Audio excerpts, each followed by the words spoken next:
অজুর বিষয়ে, অজুতে আমাদের যে সমস্ত ভুল ত্রুটিগুলো সচরাচর হয়ে থাকে সে বিষয়ে সামান্য কিছু কথা আর্জ করার এরাদা রাখি। ওমা তৌফিক ইল্লা বিল্লাহ।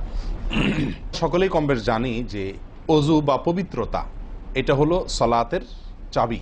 তিনি বলেছেন সলাতের বা নামাজের চাবি হলো কি? পবিত্রতা বা অজু। চাবি যদি ঠিক থাকে, পারফেক্ট হয়, তাহলে তালা খুলবে। আর যদি চাবি পারফেক্ট না হয়, ঠিক না হয়, তাহলে সেক্ষেত্রে তালা খুলবে না। ওই চাবি দিয়ে আপনি ঘরে প্রবেশ করতে পারবেন না। মনে করুন জান্নাত হলো আমার ঘর বা গন্তব্য, ঢুকতে হলে আমাকে সালাতের তালাটুকু খুলে ঢুকতে হবে, অর্থাৎ সালাত পড়ে ঢুকতে হবে। আর তার চাবি হলো পবিত্রতা। তাহলে পবিত্রতা চাবি, তার তালা হলো সালাহ, আর সালাহ পড়ে আমি ঢুকতে চাচ্ছি জান্নাতে। তাহলে আমার শেষ গন্তব্যে, অর্থাৎ আমি যে জায়গাটা যেতে চাচ্ছি সেই জায়গায় জান্নাতে যেতে হলে আমার সালাত ঠিক হতে হবে। আর সালাত ঠিক হতে হলে তার চাবি ঠিক থাকতে হবে। তালা ঠিক থাকতে হলে, তালা খুলতে হলে চাবি ঠিক থাকতে হবে। সেটা হলো কি? তাহারাত বা পবিত্রতা। তো পবিত্রতার সবচাইতে কমন পবিত্রতা হলো অজু। এই অজুর বিষয়ে আমাদের বেশ কিছু ত্রুটি, বেশ কিছু সাল্লাল্লাহু বুখারী মুসলিমের হাদিসে আসছে। তিনি বলেছেন লা তুকবালু সালাতুন বিগাইরি তাহুরিন, পবিত্রতা ছাড়া কোনো সালাত কবুল হবে না। কোনো সালাত আল্লাহর কাছে অ্যাকসেপ্টেড, গ্রহণযোগ্য হবে না। কি ছাড়া? তাহারাত ছাড়া, অজু ছাড়া। অতএব এই অজু এটা পূর্ণাঙ্গ হলে সলাৎ পূর্ণাঙ্গ হবে, সলাৎ পূর্ণাঙ্গ হলে জান্নাতে যাওয়া সহজ হবে ইনশাআল্লাহ। অতএব একটা আরেকটার সাথে সম্পর্ক যুক্ত বিধায় সবকিছুর আগে, সলাতেরও আগে আমাকে লক্ষ্য করা দরকার আমার অজু বা তাহারাতটা কি হচ্ছে কিনা, ঠিকঠাক হচ্ছে কিনা। প্রিয় ভাইরা, অজু দুই প্রকার। একটা হলো কোন রকম অজু, আরেকটা হলো পূর্ণাঙ্গ অজু। একটা হলো কোন রকম অজু, আরেকটা হলো কি? পূর্ণাঙ্গ অজু। পূর্ণাঙ্গ অজু যেটা, এটাকে হাদিসের ভাষায় বলা হয়েছে ইসবাগুল ওযু। পূর্ণাঙ্গভাবে অজু করা, এটাকে বলা হয়েছে ইসবাগুল ওযু, অর্থাৎ অজুকে পরিপূর্ণভাবে করা। আরেকটা হলো যেন তেন ভাবে, কোন কোন রকম ভাবে অজু সেরে ফেলা।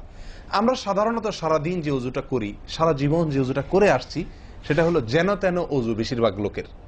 ইল্লা মান রাহিমা রব্বি, হাতে গোনা কিছু লোক আমরা আছি যারা ইসবাগুল ওযুর যে নির্দেশ সেটা পালন করতে সক্ষম হয়েছি, অর্থাৎ অজুটা পূর্ণাঙ্গ করতে পেরেছি। প্রিয় ভাই বন্ধুগণ, ইসবাগুল ওযু এর নির্দেশ নবী সাল্লাল্লাহু আলাইহি ওয়াসাল্লাম বিভিন্ন জায়গায় দিয়েছেন।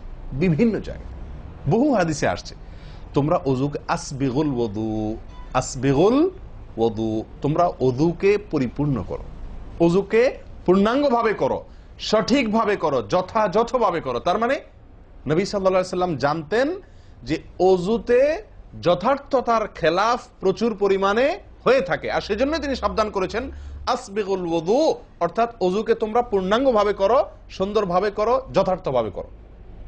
কথা কি বুঝাতে পারছি? যেহেতু অজুর বিষয়ে আমাদের গাফলতি আছে বা গাফলতি থাকার কথা, সেজন্য নবী সাল্লাল্লাহু আলাইহি ওয়াসাল্লাম আমাদেরকে বলেছেন অজু করো, এটা না, বলেছেন আসবিগুল ওযু, অর্থাৎ আকমিলুল ওযু, অজুকে পরিপূর্ণভাবে করো, সুন্দরভাবে করো, যথাযথভাবে করো।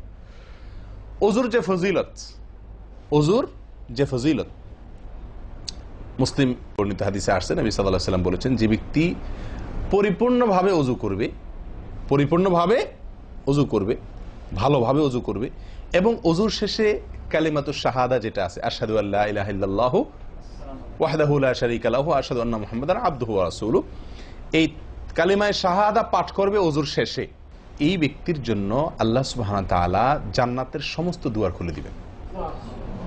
তাহলে আমরা বলতে পারি জান্নাতের ৮ দুয়ারের সমস্ত দুয়ারের একটা রিমোট এখানে নবী সাল্লাল্লাহু আলাইহি ওয়াসাল্লাম আমাদেরকে বাতলে দিয়েছেন।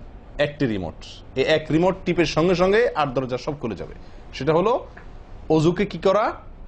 পরিপূর্ণভাবে করা, সুন্দরভাবে করা, এবং এর শেষে, অজুর শেষে কালিমাতুশ শাহাদা পাঠ করা, আশহাদু আল্লা ইলাহা ইল্লাল্লাহু ওয়াহদাহু লা শারীকা লাহু ওয়া আশহাদু আন্না মুহাম্মাদান আবদুহু ওয়া রাসূলুহু। আপনি পাঠ করলেন, জান্নাতের সমস্ত দুয়ার এর রিমোট যেন টিপ দিলেন। এই তিনটা কাজ করলেন মানে কি? জান্নাতের ৮ দরজার একটি কমন রিমোটে টিপ দিলেন আপনি, সবগুলো পটপট খুলে যাবে, যে কোনো দরজা দিয়ে আপনি জান্নাতে দাখিল হতে পারবেন ইনশাআল্লাহ। প্রিয় ভাইরা, তাহলে হাদিস থেকেও বোঝা গেল যে যে কোনো দরজা দিয়ে ঢুকতে হলে অজুটা হইতে হবে পরিপূর্ণরূপে অজু, ইসবাগুল ওযু। অতএব অজু আমার পরিপূর্ণ হচ্ছে কিনা এই বিষয়টা একটু যাচাই করা দরকার কি দরকার না? প্রিয় ভাইরা, নবী সাল্লাল্লাহু আলাইহি ওয়াসাল্লাম সূরা আবু দাউদের এক হাদিসে বলেছেন, ইন্নাহা লা তাতিম্মু সালাতু আহাদিকুম হাত্তা ইউসবিগাল ওযুআ কামা আমারাহুল্লাহ। তোমাদের কারোর সালাত ততক্ষণ পর্যন্ত পরিপূর্ণ হবে না, সালাত ততক্ষণ পর্যন্ত সুন্দর হবে না, পূর্ণাঙ্গ হবে না, তার আগে আপনি কি করবেন? বিসমিল্লাহ বলে হাত ধুয়ে তারপর ওযু শুরু করবেন। বহু লোক আছি আমরা, ওযুখানায় ওই গল্প করতেছি, আড্ডা মারতেছি, কথাবার্তা বলতেছি, এই বলতে বলতে ওযু শুরু করে দিছি। তাহলে বিসমিল্লাহ কখন পড়তেছি?